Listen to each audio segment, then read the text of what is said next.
जय राम जय जय राम श्री राम जय राम जय जय राम जय जय जय राम श्री राम जय राम जय जय राम जय जय राम श्री राम जय राम जय जय राम जय जय राम श्री राम जय राम जय जय राम जय जय राम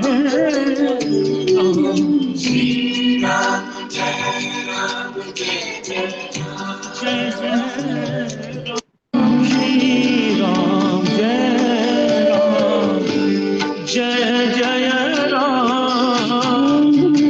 श्री राम जय राम जय जय राम श्री राम जय राम जय जय राम श्री राम जय राम जय जय राम श्री राम जय राम जय जय राम श्री राम जय राम जय जय राम श्री राम जय राम जय जय राम श्री राम जय राम जय जय राम श्री राम जय राम जय जय राम श्री राम जय राम जय जय राम श्री राम जय राम जय जय राम श्री राम जय राम जय जय राम जय जय जय राम श्री राम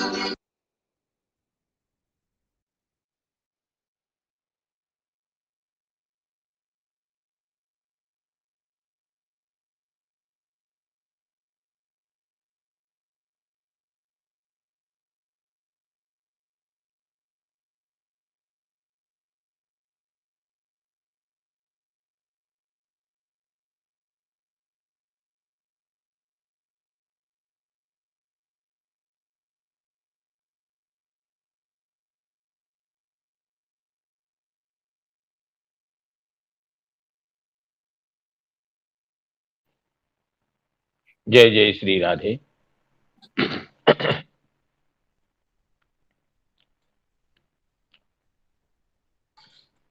तो शत्रु मंडली को प्रणाम करते हुए शुरू करते हैं। वंदेहं श्रीगुरो श्रीयुतपदकमलं श्रीगुरून् वैष्णवांश्च श्रीरूपं साग्रजातं सहगण रघुनाथान्वितं तं सजीवं साद्वैतं सावधूतं परिजनसहितं कृष्णचैतन्यदेवं श्रीराधाकृष्णपादान् सहगणललिता श्रीविशाखान्वितांश्च रक्ताम्भोरुहदर्पभञ्जनमहासौन्दर्यनेत्रद्वयं मुक्ताहारविलम्बिहीममुकुटं रत्नोज्ज्वलत्कुण्डलं वर्षामेघसमाननीलवपुषं ग्रैवेयहारान्वितं पार्श्वे चक्रधरं प्रसन्नवदनं नीलाद्रिनाथं भजे। अनर्पितचरिं चिरात् करुणयावतीर्णः खलु समर्पयितुमुन्नतोज्ज्वलरसां स्वभक्तिश्रियम् हरिः पुरतसुन्दरद्वितिकदम्बसन्दीपितः सदा हृदयकन्दरे स्फुरतु वः शचीनन्दनः।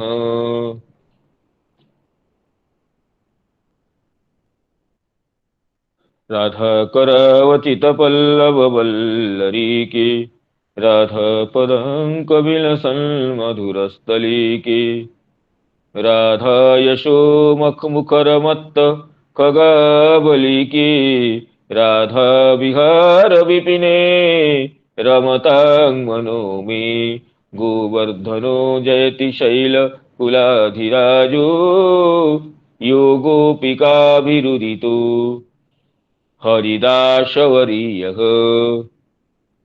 कृष्णेन शक्रमखभङ्गकृता समर्चितो यः, सप्ताहमस्य करपद्मतलेऽप्यवात्सीत्, जयति तरणिपुत्री धर्मराजस्वसाया, कलयति मथुराया सख्यमतीति गंगां, मुरहरदयिता तत्पादपद्मप्रसूतं, वहति च मकरन्दं नीरपुरच्छलेन।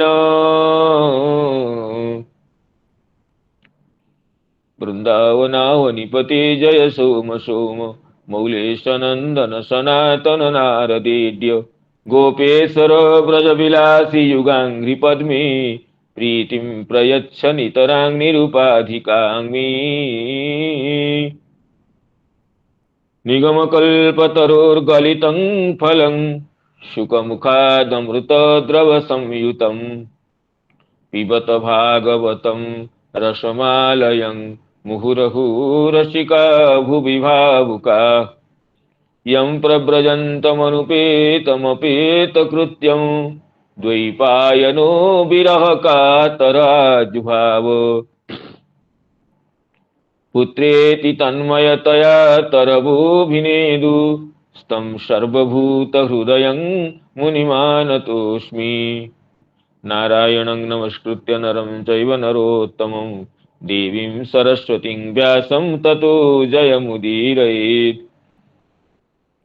वृन्दायै तुलसीदेवी प्रियायै केशवस्य च, कृष्णभक्तिप्रदे देवी सत्यवती नमो नमः।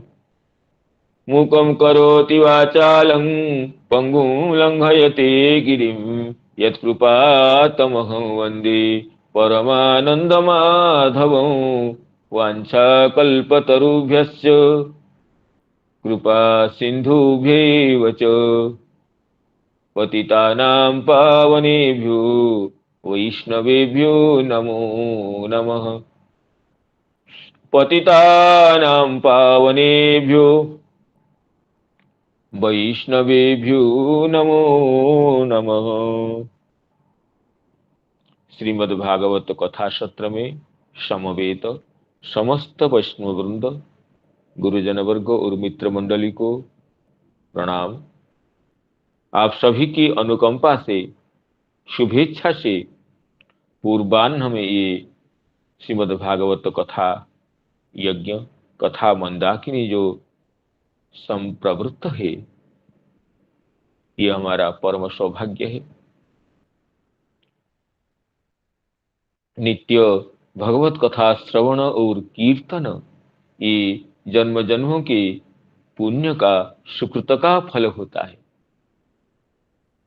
तो ऐसे अवसर श्रीमद् भागवत महापुराण की करुणा से, भगवान की अहित्य की कृपा से हमें संप्राप्त है। तो इसी अवसर का, इस सौभाग्य का लाभ लेते हुए गत दिवस जहाँ कथा की विश्रांति हुई थी, वहां से आगे हम कथा का प्रवर्तन करेंगे, इसलिए अनुमति चाहते हैं। तो गत दिवस में ये चर्चा हो रही थी कि भगवान के जो पुरुषाकार रूप है, यहाँ पर प्रथम स्कंद के तृतीय अध्याय में दोनों पुरुषावतार की चर्चा हुई। एक तो कारणान्वसायी और दूसरे गर्भोत्कर्षायी। और तृतीय पुरुषावतार जो कि क्षीरोदकशायी है, इनकी चर्चा द्वितीय अध्याय में ही हरि शब्द से हरि विरंचि हरेति संज्ञा इत्यादि शब्द से की गई थी। इनका विचार प्रवृत्त हुआ था। तो ये दोनों पुरुषावतार यहाँ पर चर्चा हुई और इनका दर्शन केवल अदभ्र चक्षु से योगीगण करते हैं, तो अदभ्र चक्षु का श्री श्रीधर स्वामी पद अर्थ किए थे, ये अदभ्रम अनल्पम ज्ञानात्मकं चक्षु तेन।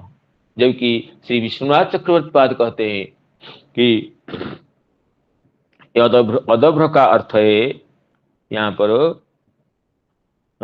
अनल्पम अप्राकृतम तत्चक्षु। जो अप्राकृत चक्षु है, चाहे ज्ञानात्मक हो या भक्त्यात्मक हो, वो अप्राकृत चक्षु होना चाहिए।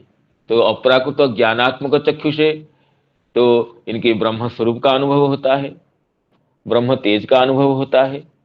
और अप्राकृत प्रेम चक्षु से, भक्ति चक्षु से ये लीला विग्रह का अनुभव होता है।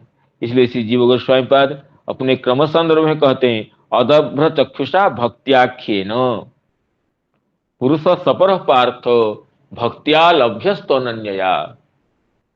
ये भगवत गीता का वचन है। भगवान कहते हैं, पार्थ वो परम पुरुष अनन्य भक्ति से ही सुलभ है। और भक्ति रेवेनं नयति, भक्ति रेवेनं दर्शयति, ये श्रुति का भी वचन है। इसलिए अदभ्र चक्षुषा की अर्थ भक्त्यात्मकेन भक्त्याख्येन चक्षुषा, ये क्रम संदर्भ में श्री जीव गोस्वामी पाद करते हैं। और श्री विश्वनाथ चक्रवर्ती पाद अदभ्र चक्षुषा का अर्थ किए हैं कि अदभ्रम अनल्पम अप्राकृतम। अप्राकृत चक्षु ही अनल्प होता है। हमारा जो प्राकृत चक्षु है वो तो सीमित होता है। हम कहाँ तक देख सकते हैं? थोड़ी दूर से देख सकते हैं, वो भी चक्षु में कोई दोष आ जाए, सामने स्थित वस्तु भी दृष्ट नहीं होता है। अति दूर होने से, अति निकट होने से, कुछ व्यवधान आ जाने से ये वस्तु की उपलब्धि में ये चक्षु कारण नहीं होता है। लेकिन जो अदभ्र चक्षु है, जो भक्त्याख्य चक्षु है, इससे तो सूक्ष्म से सूक्ष्मतम विषय की भी अनुभूति होती है। जैसे अंजन लगाने से, अंजन संप्रयुक्त चक्षु जैसे, और चक्षु का रोग दूर होने से चक्षु की शक्ति बढ़ जाती है। इस तरह से भागवत में एकादश स्कंद में भगवान उद्धव जी को कहते हैं कि जैसे जैसे मेरी लीला कथा श्रवण से हृदय शुद्ध होता रहता है, ऐसे ऐसे ही उसे सूक्ष्म सूक्ष्मतम वस्तुओं की अनुभूति होती है। यथा यथात्मा परिमृज्यतेषु मत्पुण्य गाथा श्रवणाभिधानी। यथा यथात्मा परिमृज्यतेषु मत्पुण्य गाथा श्रवणाभिधानी। तथा तथा पश्यति वस्तु सूक्ष्मं चक्षुर्यथि व्यंजन संप्रयुक्तम, चक्षुर्यथि संप्रयुक्तम। जैसे अंजन संप्रयुक्त चक्षु, जैसे वो तिमिर रोग दूर होने से स्वच्छ होकर के पदार्थों को अनुभव करता है, दूरवर्ती पदार्थों को भी देखने के सामर्थ्य रखता है। ऐसे यथा यथात्मा परिमृज्यतेषु मत्पुण्य गाथा श्रवणाभिधानी। मेरी पवित्र कथा का श्रवण और अभिधान नामक कीर्तन से, श्रवण कीर्तन स्मरणादि से, यथा यथात्मा परिमृज्यतेषु, जैसे जैसे आत्मा नाम अंतःकरण हृदय शुद्ध होते जाता है, तथा तथा पश्यति वस्तु सूक्ष्म, उसे सूक्ष्म सूक्ष्मतर सूक्ष्मतम अप्राकृत जगत की जो वस्तुएं हैं, वो अप्राकृत हृदय से अप्राकृत वस्तुओं का अनुभव करने की क्षमता उसे मिलता है।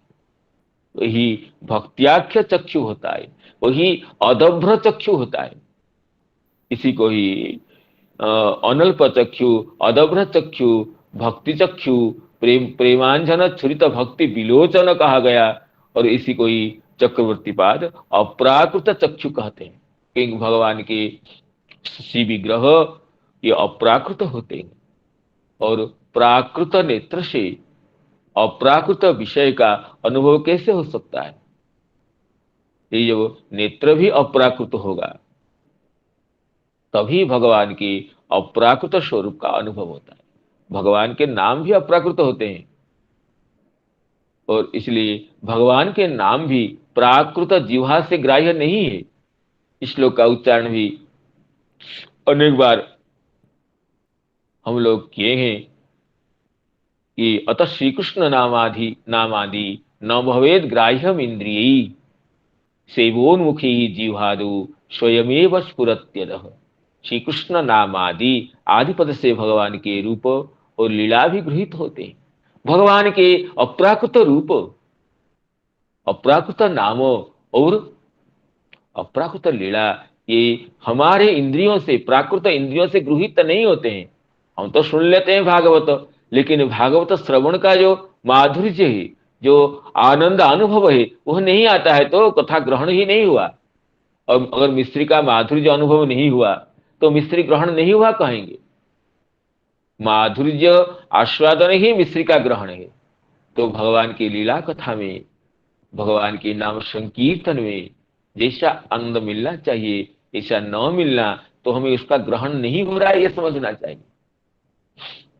तो और ये अप्राकृत हृदय से भगवान के ये नाम रूप लीलादि का अनुभव होता है, उसी को ही भक्ति नेत्र और अप्राकृत नेत्र और अदभ्र चक्षु कहा गया। पश्यन्त्यदोरूप मदभ्रचक्षुषा, पश्यन्त्यदोरूप मदभ्रचक्षुषा, सहस्रपादोरु भुजाननाद्भुतं, सहस्रमूर्ध श्रवणाखिनासिकं, सहस्रमौल्यं वरकुण्डलोल्लसत्, सहस्रमौल्यं वरकुण्डलोल्लसत्, सहस्र मौल्यम वर कुंडलोल्लस। तो इसी को ही बहिरंतश्च भूतानाम अचरम चरमेव च और सूक्ष्मत्वा तदभिज्ञेयम दूरस्थम चांतिके च तत्। ये सूक्ष्म होने से अभिज्ञ है, ये दूर में दूरस्थ भी है और अंतिक में भी है, निकट में भी है। इसी तरह इस परमात्मा तत्व को, भगवान के दिव्य स्वरूप को ऐसे कहा गया है कि ये भगवान का दिव्य स्वरूप ये अप्राकृत नेत्र से, अप्राकृत इंद्रिय से, भक्त्याख्य नेत्र से ही गृहीत होता है, अन्यथा किसी तरह नहीं होता है। ये इसलिए इसी को ही श्रीमद् भगवद गीता में त्रयोदश अध्याय में कहते हैं सर्वतः पाणिपादं तत्। यहाँ पर जो कहा गया है कि सहस्त्र पादोरु भुजाननाद्भुतम, उसको सर्वतः पाणिपादं तत्, सर्वतोखि शिरोमुखम, सर्वतः श्रुतिमल्लोके सर्वमावृत्य तिष्ठति। तो इस श्लोक को श्री चैतन्य भागवत में इसकी चर्चा होती है कि जब श्री अद्वैत आचार्य प्रभु जी इस श्लोक को पढ़ते थे तो उनको संगत में नहीं आते, इस श्लोक की संगति नहीं कर पाते। सर्वतः पाणिपादं तत्, सभी और भगवान के पाणी और पाद है, तो शरीर के सभी जगह हस्त पैर रहेगा तो शरीर कैसा लगेगा। भगवान का शरीर तो दिव्य चिदानंदमय परम सुंदर है, परम सुकुमार है, परम मनोहर है, और सर्वतः पाणिपादं होगा अर्थात शरीर के सभी जगह पाद रहेगा, नेत्र और सर्वत्र नेत्र रहेगा, सर्वतोखि शिरोमुखम, सब जगह अक्खी है, सब जगह सिर है, और सर्वतः श्रुतिमल्लो के सभी जगह कर्ण है। तो इसका क्या अर्थ होता है? तो इसका अर्थ तो शरीर का तो माधुर्य की हानि होगी ना। नेत्र के जगह नेत्र रहेगा और चरण के जगह चरण रहेगा, अवयवों का यथास्थान सन्निवेश ही तो सौंदर्य है। और सभी जगह सिर हो, सभी जगह नेत्र हो, सभी जगह पैर हो, सभी जगह कर्ण हो, तो फिर ये भगवान के दिव्य स्वरूप की तो ये अवहेलना ही है। तो इसे अद्वैताचार्य प्रभु जी, जो कि श्री चैतन्य महाप्रभु की लीला में जिनका अत्यंत महत्वपूर्ण स्थान है, उन्होंने महाप्रभु को जो प्रकट किए थे अपने आह्वान से, जो महाविष्णु के अवतार स्वरूप हैं, तो उन्होंने समझ नहीं पाते थे। तो और जब समझ नहीं पाते थे तो इसको वो निद्रित होकर के, ध्यानस्थ होकर के इस चिंता करते थे। भगवान ने उनको इस श्लोक का ये बताए थे अर्थ कि यहाँ पर ये सर्वतः पाठ ठीक नहीं है, सर्वत्र पाठ होना चाहिए। सर्वतः पाठ पाणिपादम तत् नहीं, सर्वत्र पाणिपादम तत्, सर्वत्राख्य शिरोमुखम, सर्वत्र श्रुतिमल्लोके सर्वमावृत्य तिष्ठति। श्री चैतन्य भागवत में एक कथा है, तो कि सर्वतः नहीं सर्वत्र पाठ होना चाहिए, अर्थात जहां भी हम देखेंगे, जिस भी देश में, सभी भगवान का, भगवान तो व्यापक है, सभी स्थान में भगवान के श्री चरण कमल है। तो यहाँ पर भी भगवान के श्री चरण कमल है। और किसी भी जगह, किसी भी धाम में, किसी भी स्थान में, सभी जगह भगवान के श्री चरण कमल है। सभी स्थान में, सभी अधिकरण में, सभी देशों में भगवान के श्री चरण कमल है, कि इसलिए भक्तों की वो सेवा को स्वीकार करते हैं। और सभी जगह भगवान के नेत्र और कमल है, नयनारविंद है, इसलिए भक्तों को देखते रहते हैं। सभी जगह भगवान के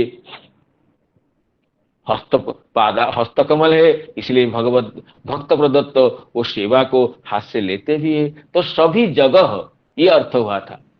भगवान कहे थे कि देखो सर्वतः ये पाठ ठीक नहीं है, सर्वत्र ये पाठ है, ये तो अशुद्ध पाठ चल गया है। इस तरह अद्वैताचार्य प्रभु प्रभु श्रीमन श्री भगवान के साक्षात संकेत से इस अर्थ को समझने पाए थे कि सर्वतः पाठ नहीं है, सर्वत्र पाठ है। तो इसी तरह भगवान की अनुकंपा से ही ये जो भगवान के दिव्य स्वरूप का अनुभव होता है और गीता का अर्थ ही बोध होता है। तो इसलिए जो तो प्रसंग से इसलिए चर्चा हुई कि जो सहस्त्र पादोरु भुजाननाद भूतम, भगवान के सहस्त्र पाद है और सहस्त्र भुज है, सहस्त्र नयन है। तो किसी ने प्रश्न किया, अगर सहस्त्र मस्तक है तो सहस्त्र नयन कैसे होंगे? दो सहस्त्र नयन होना चाहिए, क्योंकि एक मस्तक में तो दो नयन होते हैं। और सहस्त्र मूर्ध है, सहस्त्र मस्तक है, सहस्त्र नयन कैसे होंगे? दो सहस्त्र नयन होना चाहिए। और सहस्त्र मस्तक है तो दो सहस्त्र पैर होना चाहिए, सहस्त्र मस्तक है और सहस्त्र पैर कैसे है? तो ये यहाँ पर सहस्त्र शब्द सहस्त्र संख्या का वाचक नहीं है, असंख्य मस्तक है, असंख्य नेत्र है, असंख्य चरण है। अर्थात भगवान का सभी जगह, सर्वत्र भगवान के नेत्र, सिर और पैर है। ऐसा कोई स्थान नहीं है, कोई देश नहीं है जब भगवान का श्री विग्रह, सच्चिदानंद स्वरूप भगवान के श्री चरण कमल, श्री हस्त कमल, श्री मुखारविंद, श्री मस्तक कहां पर न हो, ऐसा स्थान ही नहीं है। तो इसका अर्थ हुआ भगवान के नेत्र अनंत है, भगवान के ये चरण कमल अनंत है, हस्त कमल भी अनंत है, सर्वत्र भगवान के चरण कमल उपलब्ध है। इसलिए तो हम घर बैठ करके भगवान के श्री चरण कमल में चिंतन करते हुए तुलसी दल का समर्पण करते हैं, तो भगवान ग्रहण करते हैं। और भगवान का श्री चरण कमल एक ही जगह कहीं होता या 10 जगह होता, किसी निर्दिष्ट स्थानों में होता, तो भक्त प्रदत्त पूजा को, चरण कमल के तुलसी को कैसे अंगीकार करते? तो इसी तरह श्री चैतन्य भागवत में ये चर्चा की गई है कि सर्वत्र है, सभी स्थानों में, सभी देशों में, सभी कालों में, किसी देश विशेष नहीं, कोई काल विशेष नहीं कि भगवान का मस्तक और चरण कमल उस स्थान में होगा, उस काल में होगा, इसी समय अर्चना करने से भगवान अपने मुख से हमें देखेंगे और नयन समय निहारेंगे, ऐसे नहीं। भगवान सर्वत्र नाम सर्वदेश का वृत्ति, सर्वकाल वृत्ति भगवान के श्री विग्रह है। इसी को सहस्र पादोर भुजाननाद्भुतम कहा गया है, सहस्र मूर्ध श्रवणाख्य नासिकम कहा गया है, सहस्र मौल्यंबर कुंडलोल्लसत कहा गया है। और इसी भगवान के दिव्य स्वरूप को ये अदभ्र चक्षुषा,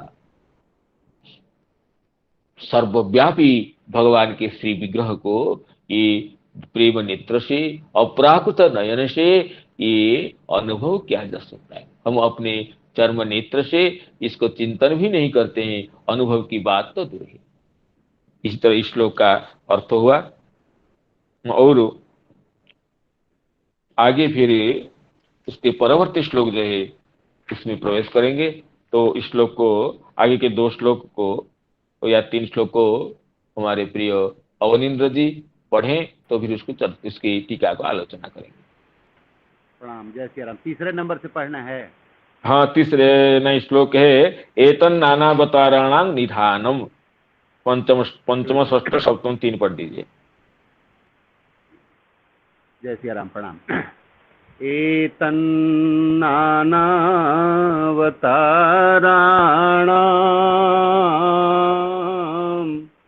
निधानं बीजमव्ययम्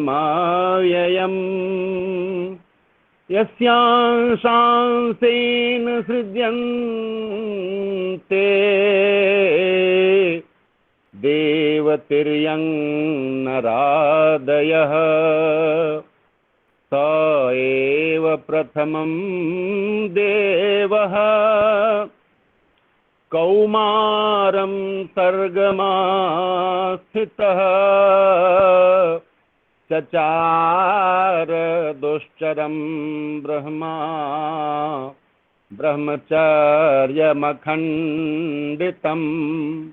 द्वितीयं तु भवायास्य रसातलगतां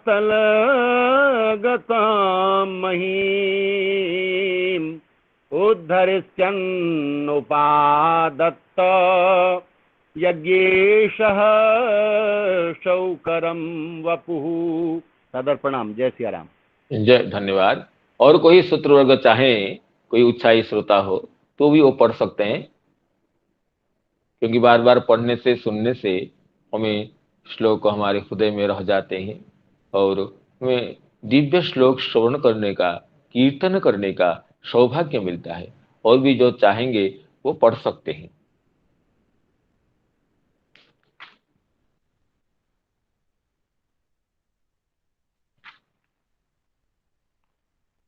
तो एतन नानावताराणाम निधानम बीजम अव्ययम, जैसे अवनिंद्र जी अत्यंत मधुर कंठ से पढ़े हैं। एतन नानावताराणाम, भगवान का ये जो दिव्य स्वरूप है, जो जिसकी चर्चा कर रहे हैं, ये भगवान के जो कारणानवसायी स्वरूप है, एतत नानावताराणां निधानम, समस्त अवत हाँ पढ़िए आज्ञा। हाँ पढ़ो। एतन्नानावताराणां निधानं बीजमव्ययं यस्यांशांसेन सृज्यन्ते देवतिर्यं नरादयः।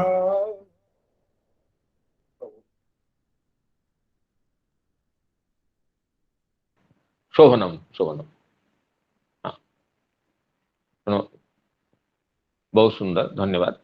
तो एतन नानावताराणां, जिस रूप को षोडश कल कह करके चर्चा की गई, जगृहे पौरुषं रूपम भगवान महदादिभिः संभूतम षोडश कल मादो लोक शुश्रूषया।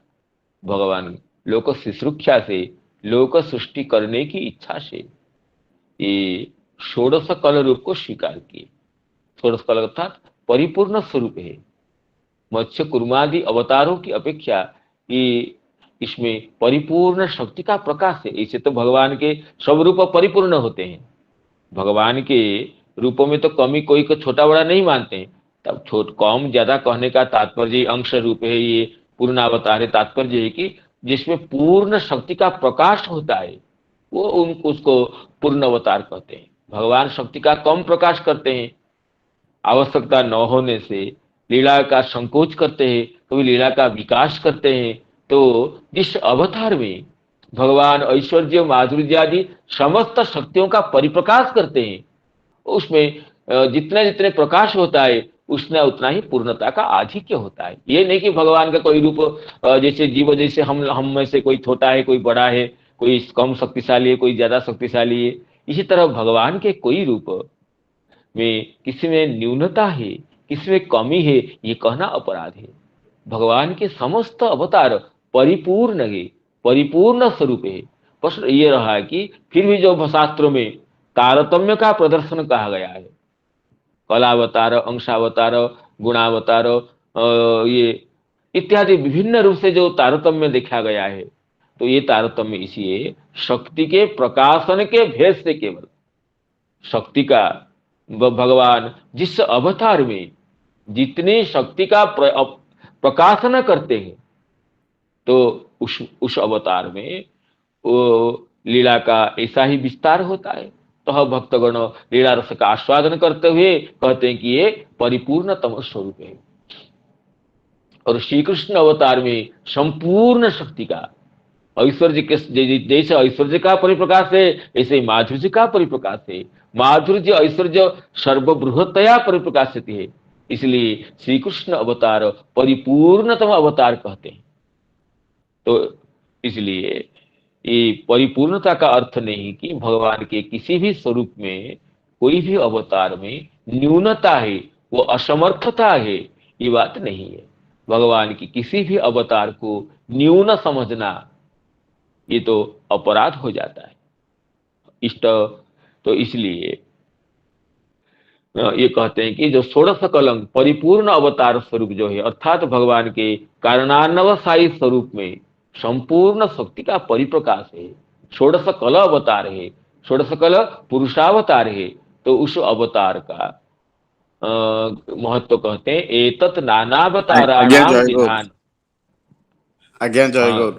जय गौर, जय गौर को एते चांस कलापुंस कृष्णस्तु भगवान स्वयं। हाँ माने तार अर्थ पूर्ण अवतार, पूर्ण स्वरूप, पूर्ण कला विशिष्ट भगवान कृष्ण। हाँ एक कथा कहिवार अर्थ जे अन्य अवतार रे अपूर्ण भगवान निजको अपूर्ण करी परिप्रकाश करिसंती, या कोन प्रकाश पाउछि कि ना नहीं? हाँ, बिल्कुल आपका प्रश्न सही है।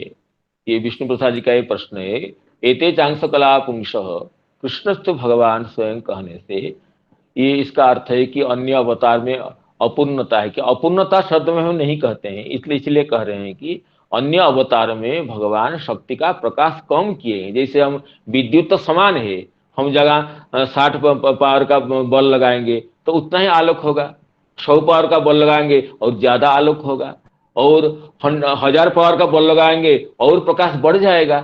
तो हम आवश्यकता को देख करके हम बल्ब इसमें आलोक का प्रकाश करते हैं। लौकिक उदाहरण तो पूर्णतया दृष्टांत नहीं हो सकता है।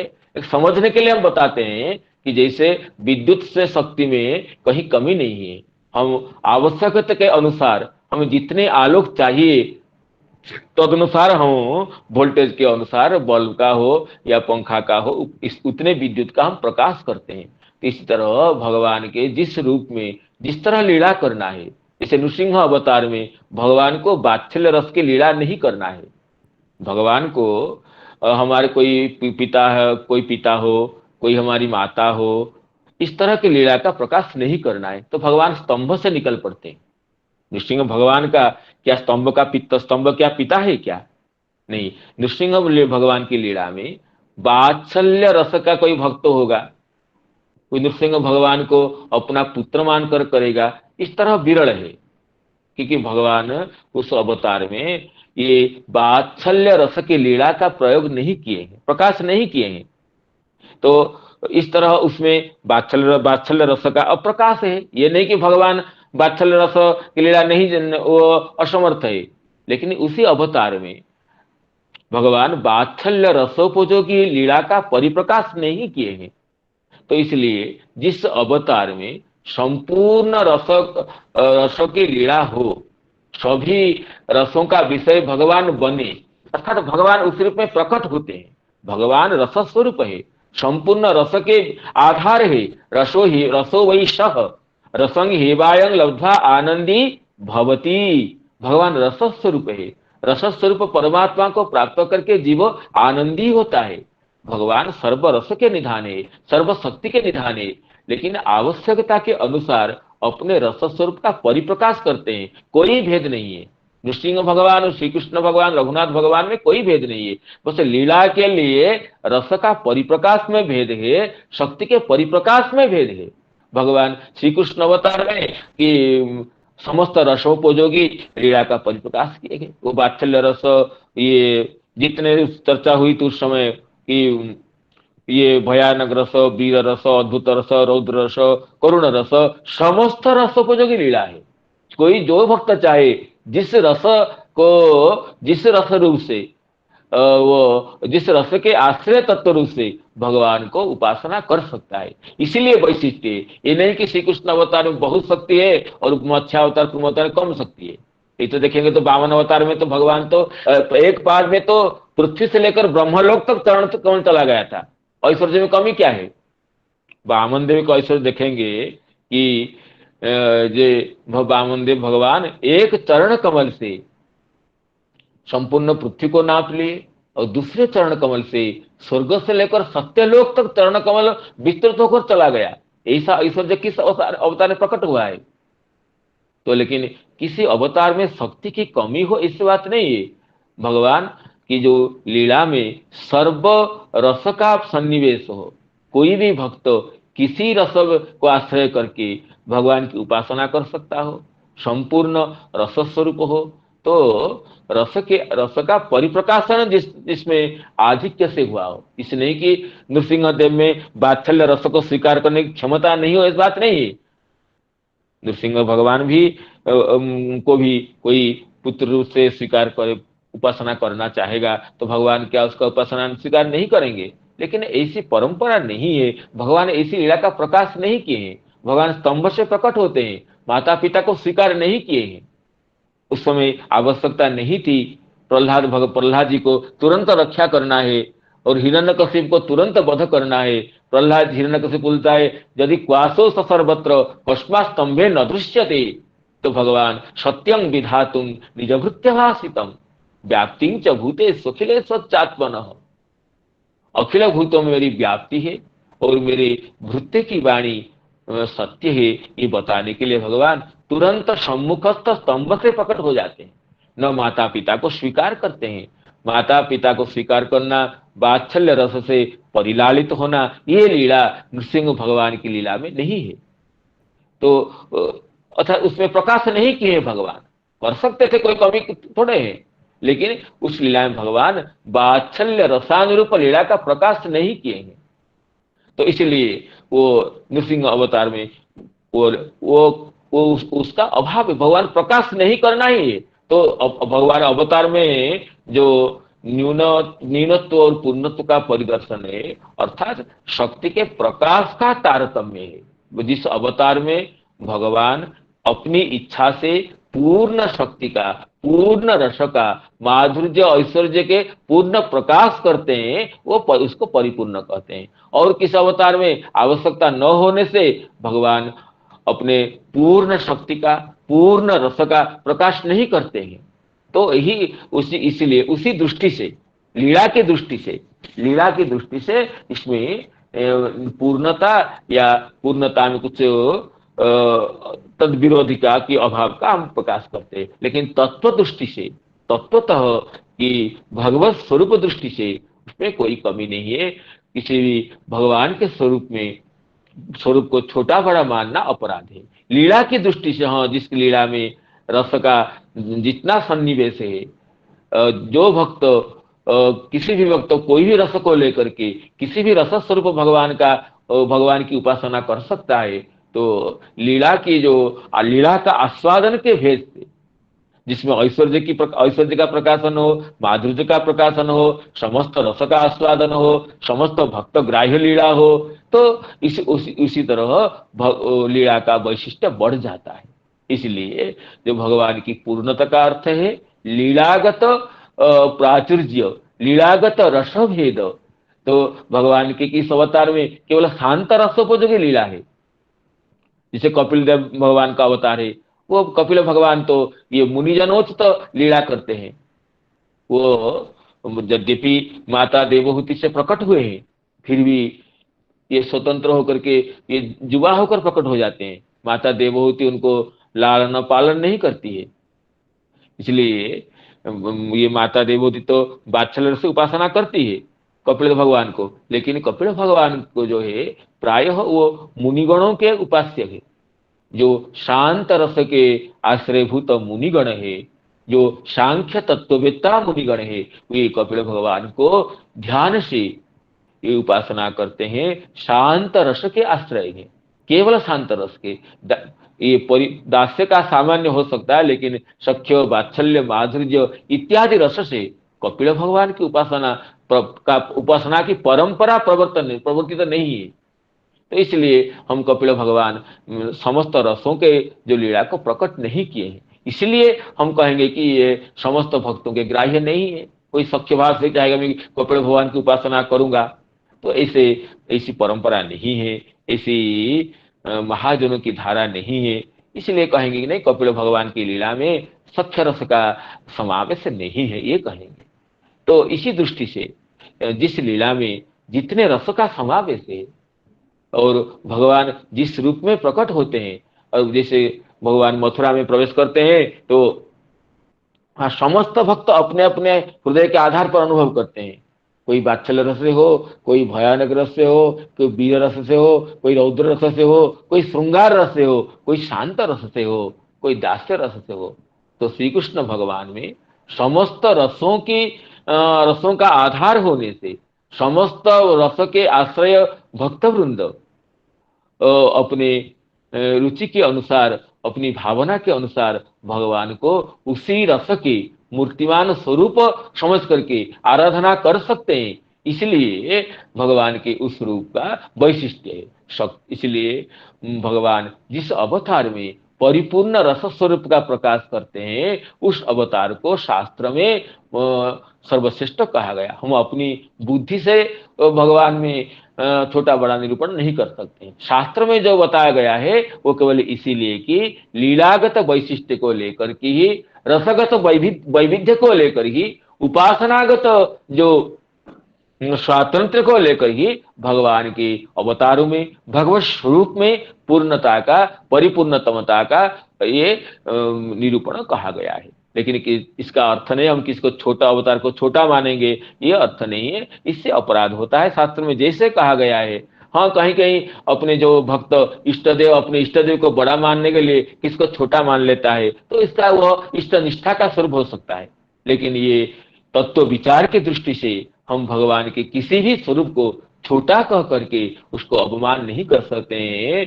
तो इसलिए हाँ, इस भगवान को पूर्ण कहते हैं कि समस्त रसों के आधार होने से, समस्त रसों के निधान होने से, समस्त भक्तों के ग्राह्य होने से वो जिस अवतार में भगवान अपनी कृपा का परिपूर्ण प्रकाश करते हैं, किसी भी भक्त को कोई भी रूप से अंगीकार कर सकते हैं। तो उस अवतार में भगवान अपनी प्रेम का, अपनी करुणा का पूर्ण प्रकाश किए हैं। इसलिए वो उस अवतार का वैशिष्ट्य है। और कि भगवान चाहे तो किसी भी अवतार में कर सकते हैं, लेकिन अपनी इच्छा न होने से, आवश्यकता न होने से नहीं करते हैं। तो अपनी इच्छा से नहीं करते हैं, ये नहीं कि असामर्थ्य से नहीं करते हैं। भगवान के मत्स्य, कच्छप, वराह, वामन, नृसिंह समस्त अवतार परिपूर्ण है, लेकिन भगवान स्वेच्छा से उसी अवतार में अपनी पूर्ण माधुर्य का, पूर्ण करुणा का प्रकाश नहीं किए हैं। इसलिए भक्तगण उस अवतार को ये परिपूर्णतम नहीं कहते हैं। बस यही भेद है, मैं जितना समझता हूँ। जय सिया राम, प्रणाम। हाँ प्रणाम, कहिए। आदेश चाहता हूँ 1-2 श्लोक गीता से स्मरण करने का इस समय। बिल्कुल बिल्कुल, स्मरण करिए।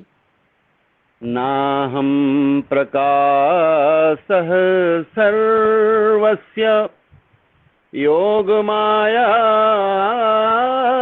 समावृतः, ये आधा है इसमें। यद्यद् विभूतिमत् सत्त्वं श्रीमदूर्जितमेव वा तत्तदेवावगच्छत्वं मम तेजोंश संभवम् अथवा बहुनैतेन किं ज्ञातेन तवार्जुन दृष्टव्याहमिदं कृत्स्नम् एकांशेन स्थितो जगत। प्रणमामि पुनः पुनः। जय सिया राम। बहुत सुंदर। ये प्रिय अवनिंद्र जी भगवत गीता के मधुमय श्लोकों के उच्चारण करते हुए हमारे कर्णेंद्रिय को, श्रवणेंद्रिय को अत्यंत तृप्ति प्रदान करते हैं। धन्यवाद देता हूँ। और तो इसी तरह हम आगे चलते हैं। एतन्नानावताराणां निधानं बीजमव्ययम् यस्यांशांशेन सृज्यन्ते देवतिर्यं नरादयः। कहते हैं ये भगवान का ये रूप समस्त अवतारों का निधान है। जो कारणान्वशायी भगवान से ही, भगवत स्वरूप से ही समस्त अवतार प्रकट होते हैं। और अवतार क्या कहेंगे? देवता त्रिजंग नरगण भी इन्हीं के अंश के अंशांशेन सृज्यन्ते। क्योंकि भगवान आत्मा तो चैतन्य स्वरूप है ना, भगवान सच्चिदानंद घन है और जीव चित्त कण है, इसलिए जीव भी भगवान का ही तत्वतः उनका अंश है। धर्मगत भेद नहीं है, स्वरूप में भेद है, शक्ति अंश में भेद है, चेतन अंश में चैतन्य के जैसे अग्नि, महान अग्नि और एक अग्नि स्फुलिंग, तत्वतः कोई भेद नहीं है।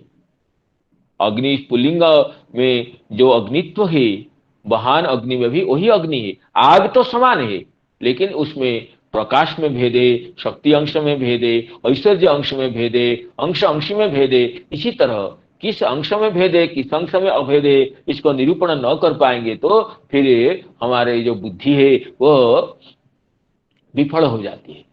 तो ये कहते हैं जस्यांशांशेन सृज्यन्ते, जस्य अंशांशेन, अंश से अर्थात अत्यंत सूक्ष्म अंश से देवगण, पशु पक्षीगण और नरगण भी प्रकट होते हैं, क्योंकि ये भी भगवान के ही चैतन्य के रूप चेतन तत्व है। इसलिए ये कारणान्वशायी भगवान समस्त शक्तियों का उत्स है। वो अपनी जितने शक्ति की आवश्यकता है उतने के अनुसार लीला करने के लिए अवतार लेते हैं। जिस अवतार में जिस तरह की लीला करना है, जिस तरह की शक्ति का प्रकाश करना है, तो उसी तरह स्वरूप लेकर के वो भगवान प्रकट होते हैं। तो इस श्लोक की टीका को हम आलोचना करेंगे, श्री विश्वनाथ चक्रवर्तीपाद की टीका को और चक्रवर्तीपाद की टीका को लेकर।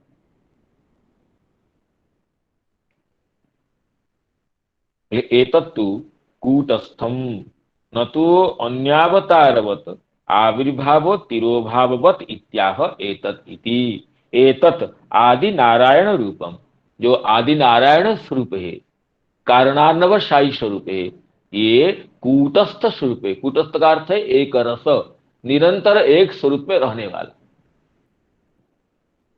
तो इसको कूटस्थ कहते हैं, पारिभाषिक शब्द है। तो कूटस्थ जो है निरंतर एक स्वरूपेण अवस्थानवत्वम अवस्थितिमत्वम कूटस्थत्वम। तो ये कूटस्थ स्वरूप है। और अन्य अवतार कूटस्थ नहीं है क्या? ना, समस्त अवतार कूटस्थ है, लेकिन उनका आविर्भाव तिरोभाव होता है।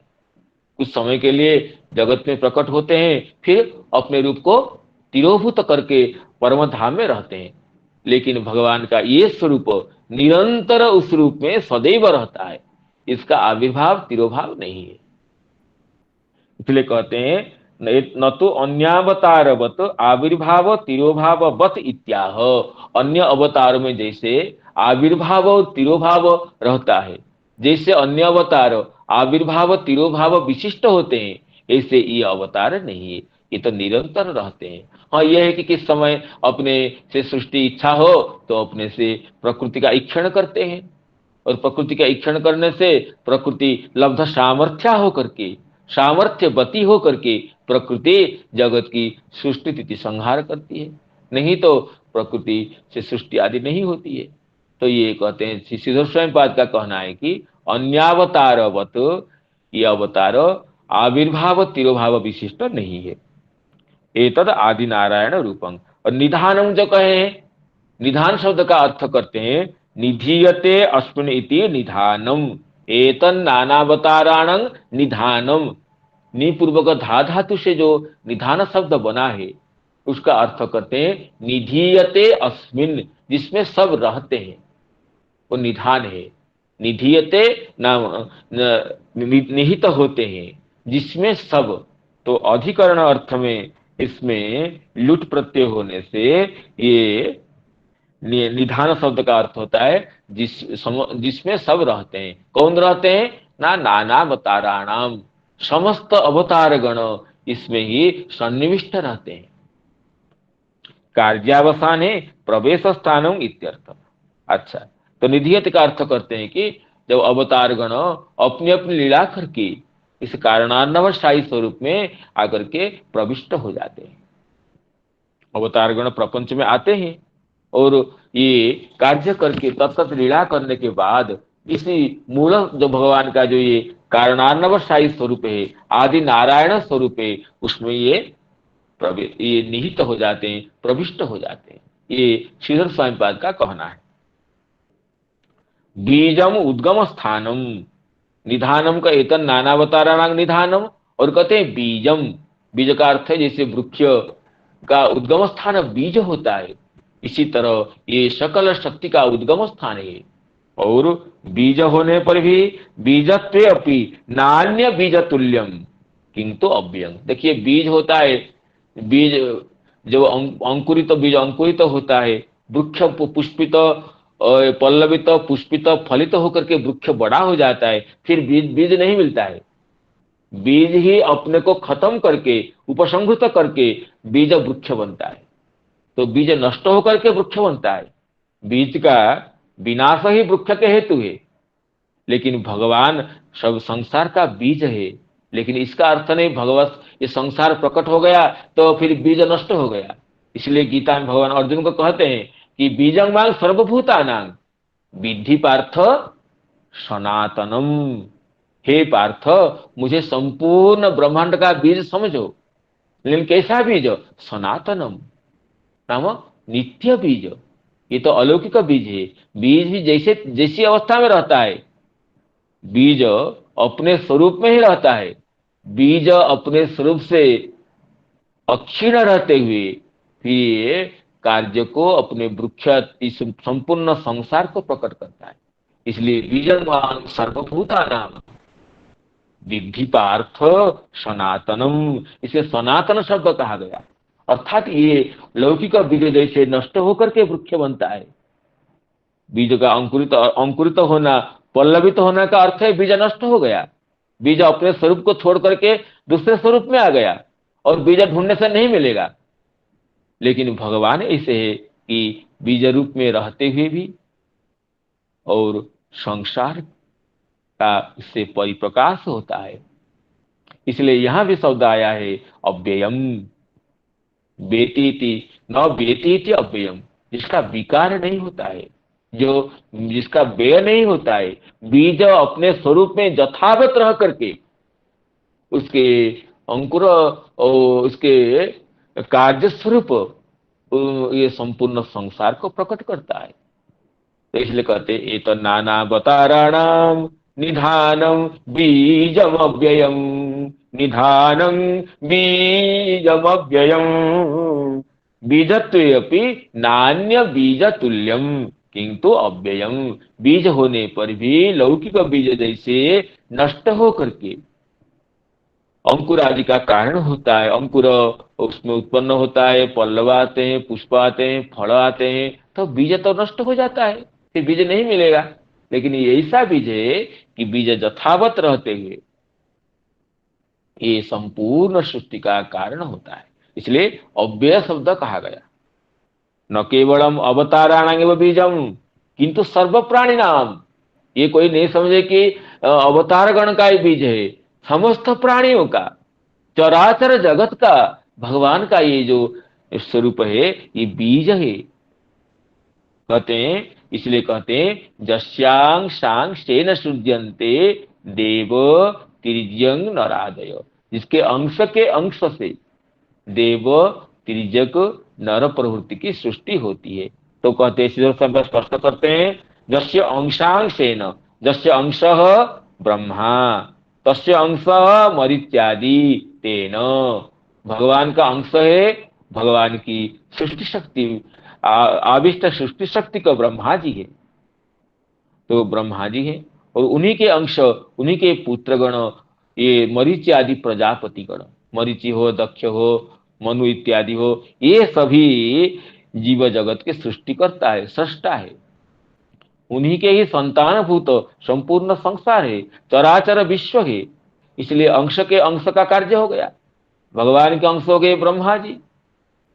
हिरण्यगर्भ समवर्तताग्रे भूतस्य जातः पतिरेका आसीत्, और ब्रह्मा जी के ही पुत्र होने से उन्हीं के अंशभूत है ये मरीच्यादि।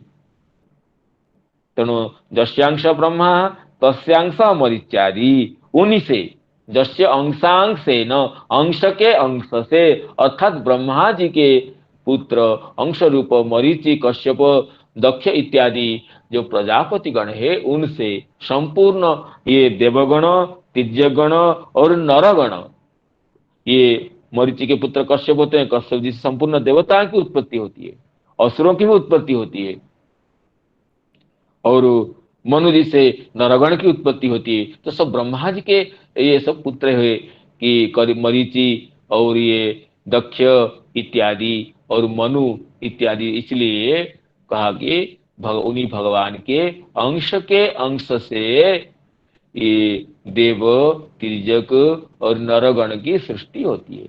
जस्यांशांसेन सृज्यन्ते देव तिर्यं नरादयः। इस तरह श्रीधर स्वामी पाद ये व्याख्यान किए। अब श्री चक्रवर्ती पाद क्या व्याख्यान करते हैं उसमें प्रवेश करेंगे।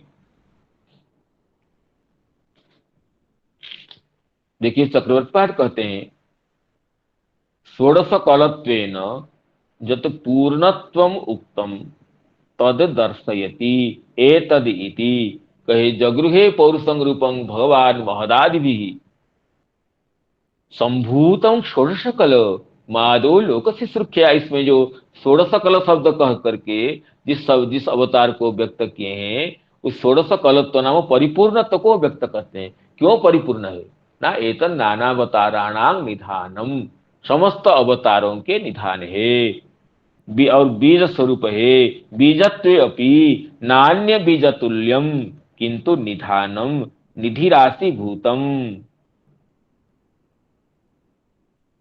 इसमें चक्रवर्ती पाद निधान को ये कहते हैं, बीज किस तरह का बीज है ना, निधानम निधि राशि भूतम, समस्त निधि के राशि भूत है, किंतु निधानम निधि ही, निधान का अर्थ कहते हैं निधि, जिसमें सब रहते हैं, अर्थात राशि भूतम, जो मूल राशि है, मूल स्तंभ है, मूल समूह है, जिसके अंश अंश से सब निकलते हैं, मूल जो राशिभूत है नाम, जो मूल संग्रह, जिसे पृथ्वी समस्त धूलिकणों का मूलभूत पूंजीभूत तत्व है, उससे संपूर्ण धूलिकण निकलते हैं। तो निधानं नाम निधि ही नाम राशिभूतम, नाम जो राशिभूत है। निधानम निधि, अच्छा इसको ये करेंगे, इसे निधि राशि भूतम कहेंगे तो ठीक अच्छा होगा। तो हाँ सर, कौन तो सर अंशीभूतम, निधि ही अंशीभूतम, इसे पाठ है क्या बंगला में?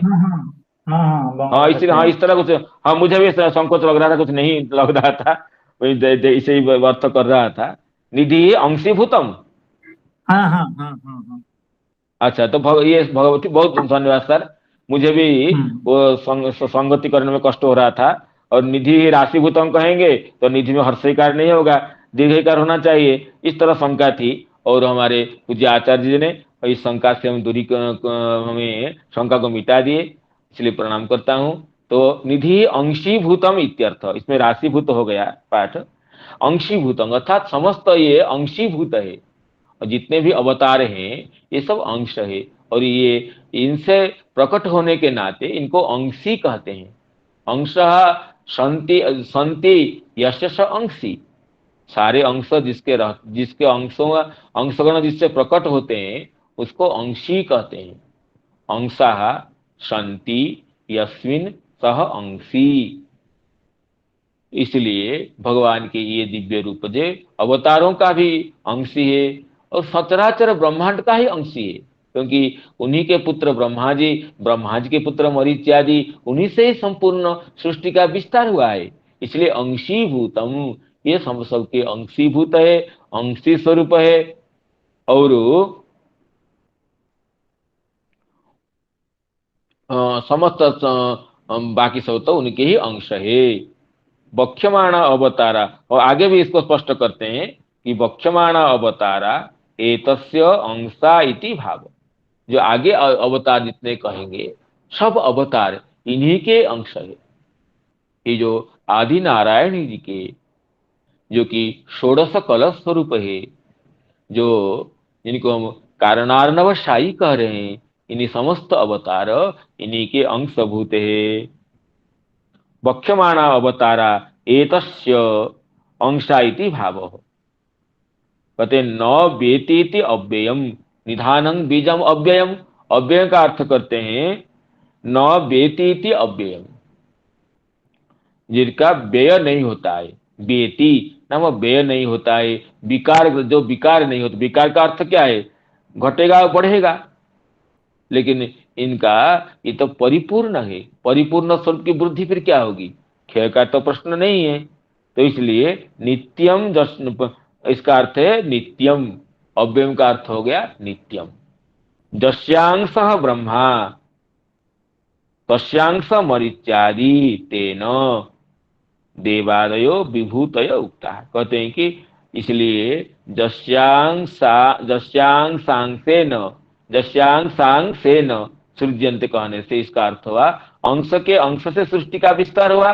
तो अंश हो गए ब्रह्मा जी, और उन्हीं के अंश हो गए मरीच पुत्र होने से मरीच्यादि, उन्हीं से मरीच्यादि ऋषियों से, जिनको हम प्रजापति भी कहते हैं, उन्हीं से ये संपूर्ण सृष्टि का विस्तार हुआ है।